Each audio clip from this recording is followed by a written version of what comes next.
Selamat pagi anak-anak. Selamat Selamat pagi. pagi. Selamat pagi, Pak. Selamat pagi, Pak. Bagaimana kabarnya? Sehat kah? Sehat, Sehat, Pak. Pak. Luar biasa. Luar biasa. Baik. Sebelum kita memulai materi pada pagi hari ini, tolong anak kami Stefanus untuk memimpin kita dalam nyanyian dan doa. Nggak tahu Baik, nyanyi, terima kasih Stefanus atas nyanyian dan doanya. Nggak pandai dia nyanyi, Pak. Ya. Apakah sudah siap belajar? Sudah, Sudah, Pak. Pak. Oke, kalau sudah siap belajar, kita rapikan ya tempat duduknya. Donda, Stefanus, tolong dirapikan tempat duduknya, nak. Sudah, Ya. Pak. Ini Serta rusak kelas bos siapa ini. yang tidak hadir hari ini? Apa hadir semua? Hadir semua, Pak. Hadir semua, Pak. Oke, kalau begitu. Nah, minggu yang lalu, siapa yang masih ingat pembelajaran kita? Tasya, Yesus memberi makan 5.000 orang. Betul. Nah, di pembelajaran lalu itu, Yesus memberi makan 5.000 orang itu hanya dengan berapa roti? 4 roti, Pak. Allah, masa nggak ingat? 7. 5, Tujuh, Pak. Pak. 5. Belum Lima, membaca ya. Ya, Dengan 5 5, Salah roti. saya, Pak. Pak, Maaf, Pak. ikan. Enggak 12, Pak. Enggak 12, Pak. Sisanya itu kan, Pak. 12 Oh, makul iya. itu sisanya nanti 12 Hanya makul. 12. Nah, Kemarin itu. anak-anak Bapak, pernah nggak kalian memaafkan seseorang? Pernah, Pak. Apa itu? Adiknya atau siapa? Hefron, Pak. Waktu itu diganggunya saya. Jadi saya Oh. maafkan lah. Sampai nangis aku dibuatnya. Menurut Iya. anak-anak Bapak, Donda yang duluan. Dia duluan, Pak. iya ya. Efron memaafkan itu baik atau tidak gitu? Ya, Baik, Pak. baik sih. Ya, jadi Jadi memaafkan nggak itu, berkelahi lagi kalau sudah memaafkan. ya, memaafkan itu adalah sikap yang baik, ya, sikap yang mengampuni. Nah, pada pertemuan kali ini kita akan belajar mengenai Yesus mengampuni. Ya, sekali lagi pada pertemuan kali ini kita belajar mengenai Yesus mengampuni. Nah, sebelum kita mendalami materi kita pada kesempatan ini, kita harus tahu apa yang menjadi tujuan. Kenapa kita harus belajar materi ini? Nah, tujuan yang pertama adalah supaya anak-anak saya itu mampu memahami ajaran Yesus tentang pengampunan. Ya, seperti yang Hefron lakukan tadi, dia memaafkan temannya. Nah, kira-kira begitulah pengampunan itu, memaafkan. Kemudian, tujuan yang kedua adalah supaya anak-anak Bapak ini meneladani sikap dan perilaku Yesus. Nah, itu. Meneladani sikap dan perilaku Yesus yang mengampuni. Ini nanti akan kita bahas nanti dalam diskusi dari Injil Lukas bab 15 ayat 11 sampai 32. Kemudian, tujuan yang ketiga, supaya anak-anak kami mampu menunjukkan sikap. Nah, ini. Jadi kita tidak hanya teori ya, ingat itu ya. Nanti di pembelajaran ini, kalau kita sudah selesai, berarti kita dituntut untuk mampu menunjukkan sikap perilaku bagaimana sih mengampuni itu. Begitu kira-kira. Dan tujuan yang keempat adalah supaya anak-anak kami mampu menghargai perbedaan di antara sesama sehingga tidak saling menghakimi. Nah, selanjutnya kita akan melihat video tentang kisah anak yang hilang. Kita akan lihat dulu videonya, lalu kita akan diskusikan nanti. Bentar ya. Seorang memiliki 2 anak.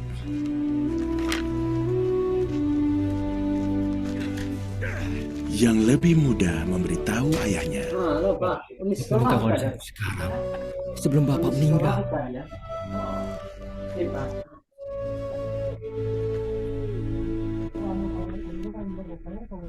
Permisi, Pak.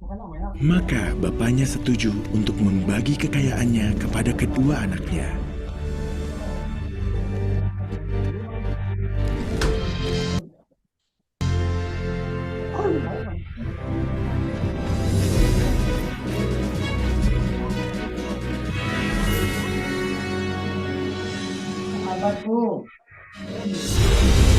Beberapa hari kemudian, yang lebih muda membawa semua miliknya dan pergi ke negeri yang jauh, dan ia menghabiskan semua uangnya dengan foya-foya.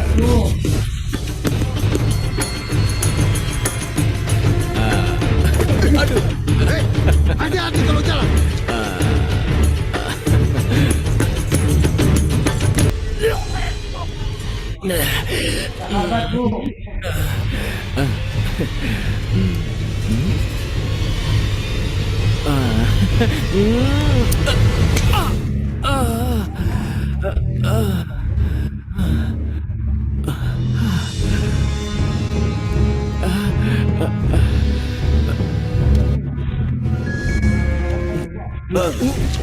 Kembalikan. Pencuri! Pencuri!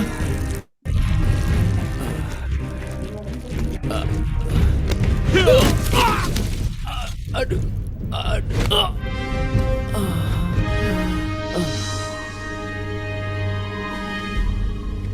Tak lama kemudian, uangnya habis.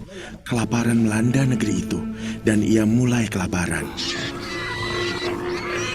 Ia memohon seorang petani, anak muda itu menjadi kelaparan, sampai makanan babi pun terlihat lezat. Tetapi tidak seorang pun memberinya makan. Akhirnya ia sadar dan berkata, Para pekerja bapakku memiliki banyak makanan dan aku di sini mati kelaparan. Aku akan pulang pada bapakku dan berkata kepadanya, Bapa, aku telah berdosa terhadap Tuhan dan engkau. Aku tidak baik disebut anakmu lagi. Perlakukanlah aku seperti pekerja.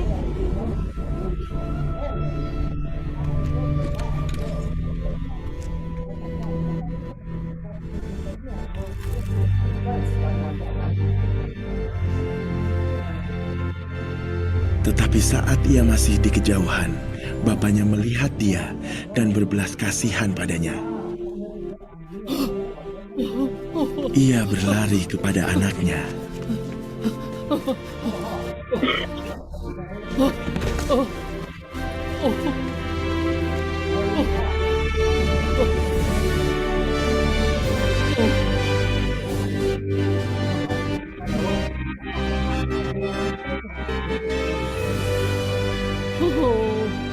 Dan ia memeluk dan menciumnya.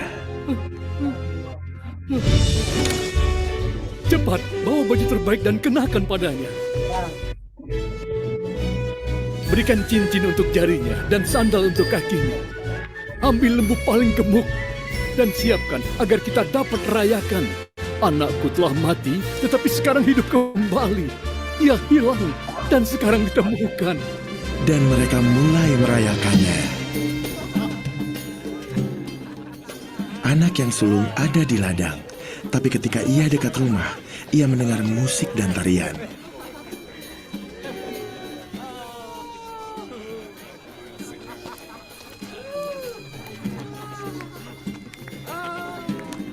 Apa yang terjadi di sini? Adikmu telah pulang dengan selamat dan bapakmu menyuruh kami menyembelih lembu terbaik. Anak yang sulung begitu marah sehingga tidak ingin masuk ke rumah. Bapaknya keluar dan memintanya untuk masuk. Selama bertahun-tahun aku bekerja untukmu seperti seorang budak dan selalu taat padamu. Tapi bapak tidak pernah menyembelih bahkan kambing kecilku agar aku bisa berpesta dengan teman-temanku. Anak bungsumu telah menghabiskan uangmu dan sekarang ia pulang. Bapak menyembelih lembu terbaik untuk merayakannya. Hah!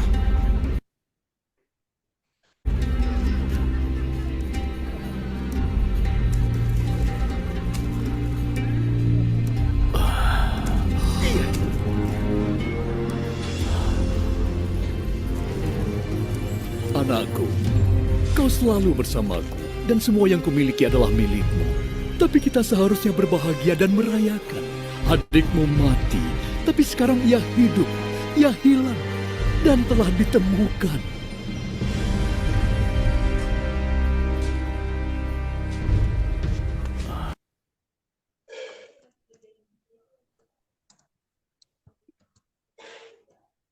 Baik, Sudah, anak Pak. semua, bagaimana Sudah. videonya? Bagaimana perasaanmu setelah melihat videonya? Enak Sedih, videonya, Pak. Pak. Sedih, Pak. Ya, sedih ya, sedih. Ada yang sedih. Bapaknya Kenapa baik sedih? ya, Pak, ya. Kenapa sedih? Karena Ya, bapaknya Kak. nangis. Iya. Lalu sedih melihat kelakuan anaknya menghambur-hamburkan kekayaan dari Wow. orang tuanya. Ya, kadang juga kita bisa aja marah, perasaan kita marah kalau kita melihat video ini karena sikap dari anak yang kurang hemat. Kurang hemat. Mudah-mudahan anak-anakku tidak boros ya seperti anak bungsu ini. Tidak kan? Tidak, Pak. Nah, untuk lebih mendalami lagi dari video yang telah kita tonton bersama ini, maka mari kita berdiskusi dalam kelompok anak-anak kami. Silakan masing-masing, terdiri dari 3 kelompok. Dan inilah pertanyaan yang perlu kita jawab dalam diskusi kelompok itu. Ya, saya akan berikan LKPD kepada masing-masing kelompok dan silakan didiskusikan. Ya, kalau ada pertanyaan boleh ditanyakan kepada Bapak Guru. Saling pengertian, Bu. Kurang paham. Seperti. Nah, anak-anakku sekalian, sudah siap? Sudah, Pak. Pak. Sudah siap diskusinya? Nah, kalau sudah siap diskusinya, sekarang gilirannya mari kita presentasikan. Siapa yang berani presentasikan diskusinya? Saya, Pak. Oke, kelompok Ibu Krisna. Kelompok Krisna, silakan maju ke depan. Ya, Pak. Oke, bagus sekali ya. Oke, demikianlah presentasi dari kelompok Krisna. Mari kita berikan aplaus kepada kelompok Ibu Krisna. Tangan. Ya. Nah, sekarang mari kita berikan saran atau sanggahan dari hasil kelompok Krisna ini. Kelompok 2, silakan memberikan tanggapan atau sanggahan dari penampilan kelompok Krisna. Oke. Dan Krisna sama dan kami, Pak. Nah, setelah kita melakukan diskusi, maka kita sudah barang tentu mengetahui apa yang menjadi intisari dari materi kita ini. Sekarang saatnya evaluasi. Saya akan bagikan soalnya kepada masing-masing. Ini dikerjakan masing-masing ya, bukan kelompok ya. Iya, Pak. Oke. Ya, Pak. Sudah siap? Oke. Kita kumpulkan ya. Ya, Pak. Sekarang sampai kita pada kesimpulan. Mari kita simpulkan bersama ya. Jadi materi kita pada kesempatan hari ini itu mengenai perumpamaan tentang anak yang hilang, yakni anak yang berdosa yang bertobat. Ya, saya tekankan di sini bertobat, lalu diterima kembali oleh bapaknya. Nah, demikian pula dalam hidup ini kita itu walaupun banyak kesalahan, banyak dosa, kelalaian kita, maka kalau kita ada pertobatan, kita senantiasa diterima oleh Tuhan. Karena Yesus sendiri itu adalah Maha Pengampun. Kemudian yang kedua, Allah Bapa menerima siapapun yang bertobat dan ingin kembali padanya. Selanjutnya, pesan moral yang bisa kita petik dari materi kali ini adalah sebesar apapun dosa atau kesalahan kita, hati Allah selalu terbuka untuk kita. Asalkan kita sungguh bertobat dan mau kembali ke jalan yang benar. Selanjutnya, sikap mengampuni adalah tindakan mulia yang diajarkan oleh Yesus. Dengan mengampuni, kita sudah mewarisi sikap kasih dan kedamaian Yesus. Kira-kira begitu ya, inti dari pembelajaran kita pada kesempatan ini. Mengampuni orang lain adalah tindakan baik. Dan ini akan memberikan kesempatan kepada orang lain untuk bertobat. Dan inilah yang disebut dengan kasih. Nah, anak-anak kami, mari kita berefleksi bersama. Sudah, Bu. Pernahkah Sudah, kita, Bu. ya, pernahkah kita membuat orang tua atau teman atau guru menjadi marah? Siapa yang pernah buat itu? Saya, Pak. Pernah nggak kamu? Saya Pak. Ah, hampir semua kan, kita ini ada kesalahan, ada silap setiap hari. Nah, kalau kita sadar, kalau kita menyadari bahwa itu salah, apa yang perlu kita buat? Minta maaf. Betul, itu betul itu. Jadi harus kita minta maaf. Tapi kemarin aku Itulah minta maaf yang- samanya Donda, enggak mau dia, Pak.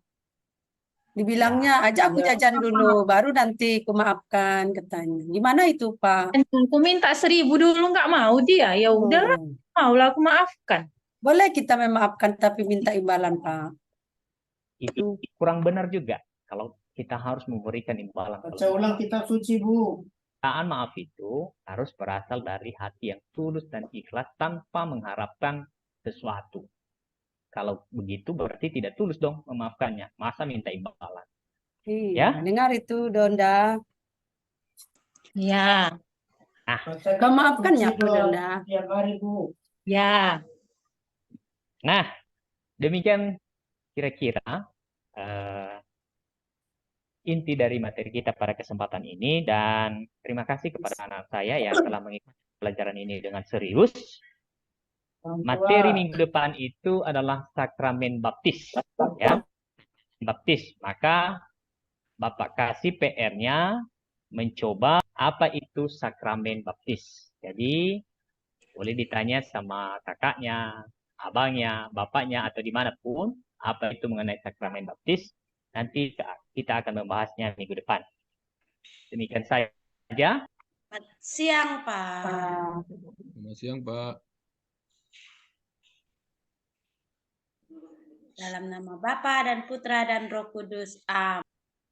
Ini terkait penampilan Pak Risman yang untuk jadi perhatian. Ya, Pak. Mungkin saya minta tunjukkan Sama-sama, Ibu. satu saja sintaksnya. Bapak menggunakan metode apa tadi? Lupa saya. Saya menggunakan Ibu.